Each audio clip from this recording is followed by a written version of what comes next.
আমি বোধহয় বেশি আশা করছিলাম। আমি আরেকটু বড় বড় পদক্ষেপ আশা করেছিলাম।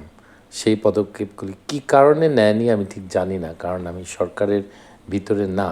আমি সরকারের যারা আছে তাদেরকে অত ভালো করে তাদের সাথে আমার কোনো আলোচনা হয়নি। কিন্তু দেশের মানুষ যেটা আশা করছিল, জিনিসপত্রের দাম কমবে, সিন্ডিকেটগুলি ভাঙবে, ব্যাংকগুলির একটা বড় একটা রদবদল হবে ব্যাংকে, বড় বড় কোম্পানি যারা চুরি করেছে তাদের তাদের ম্যানেজমেন্টে বড় চেঞ্জ হবে, এইগুলি এখনো হয়নি। এবং সেক্রেটারি, ডিসি, গুরুত্বপূর্ণ ব্যক্তি আওয়ামী লীগের তাদেরকে সরানো হয়নি যে সংখ্যায় সরানো উচিত ছিল।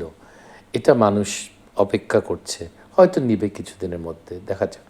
কিন্তু দুটো বিষয় একদম চোখের সামনে চলে আসছে, সেটা হচ্ছে যে মানে দ্রব্যমূল্যের দাম, যদি ডিমের কথা বলি, সেটা কিন্তু ধারাবাহিকভাবে কিন্তু বাড়ছে। একটা প্রশ্ন হচ্ছে যে দেশের জনগণ ভেবেছে যে হাসিনা চলে গেছে, হঠাৎ আমরা তো এখন জিনিসপত্র খুব সুন্দরভাবে কিনতে পারতাম। শেখ মুজিব মারা যাওয়ার পর চালের দাম অর্ধেক হয়ে গেছিল, জি, কারণ সিন্ডিকেটগুলি সব ভেঙে গেছিল। ডিমের ব্যাপারে খুব সহজ।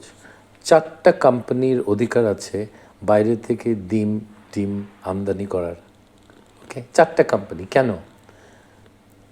এই আমদানি লাইসেন্সের সিস্টেমটা বাতিল করে দেওয়াটা এই সরকারের একটা জরুরি কাজ ছিল, তারা করেনি। কি কারণে করেনি সেটা আপনি জানেন আমার চেয়ে ভালো, আমি জানি না। আমি যদি উপদেশ দিতাম, বলতাম এইসব ইমিডিয়েটলি এইসব আমদানি লাইসেন্সের সিস্টেমটা বাতিল করে দেওয়া। যেই দামে পারো তুমি দেশে আনো, বিক্রি করো, ব্যবসা করো।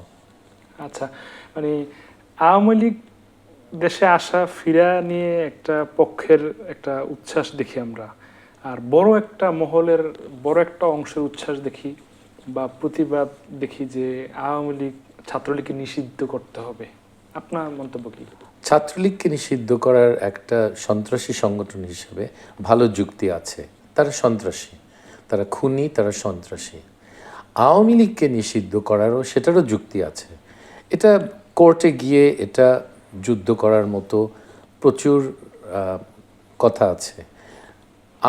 বাংলাদেশের ইতিহাসে আওয়ামী লীগ 2বার গণতান্ত্রিক অবকাঠামো ধ্বংস করেছে, 2বার করেছে। শেখ মুজিব করেছে, তার মেয়ে করেছে। তারা যেই পথে, যে গণতান্ত্রিক পথে ক্ষমতায় গেল, সেই সেতুটা তারা পুড়িয়ে দিয়েছে 2বারই। জি, তাদেরকে তো এই সেতু আবার সেই সেতুতে ওঠার কোনো অধিকার নাই কারো দেওয়ার। আমি কয়েকজন উপদেষ্টার কথা শুনেছি যে তাদের রাজনীতি করার অধিকার আছে, আমি মনে করি নাই। আওয়ামী লীগের গণতান্ত্রিক রাজনীতি করার কোনো অধিকার নাই, কোনো অধিকার থাকা উচিত না। নাৎসি পার্টিরও যেমন নাই, আওয়ামী লীগেরও তেমন কোনো অধিকার নাই। অন্য পার্টিদের থাকতে পারে, but not Awami League. It's a criminal organization. And Chhatra League তো, ছাত্রলীগের পুরো কমিটিগুলি এগুলিকে সন্ত্রাসী হিসাবে চিহ্নিত করে দেওয়া উচিত। তাদের পাসপোর্টে একটা সিল মারা উচিত যে সন্ত্রাসী সংগঠনের সদস্য।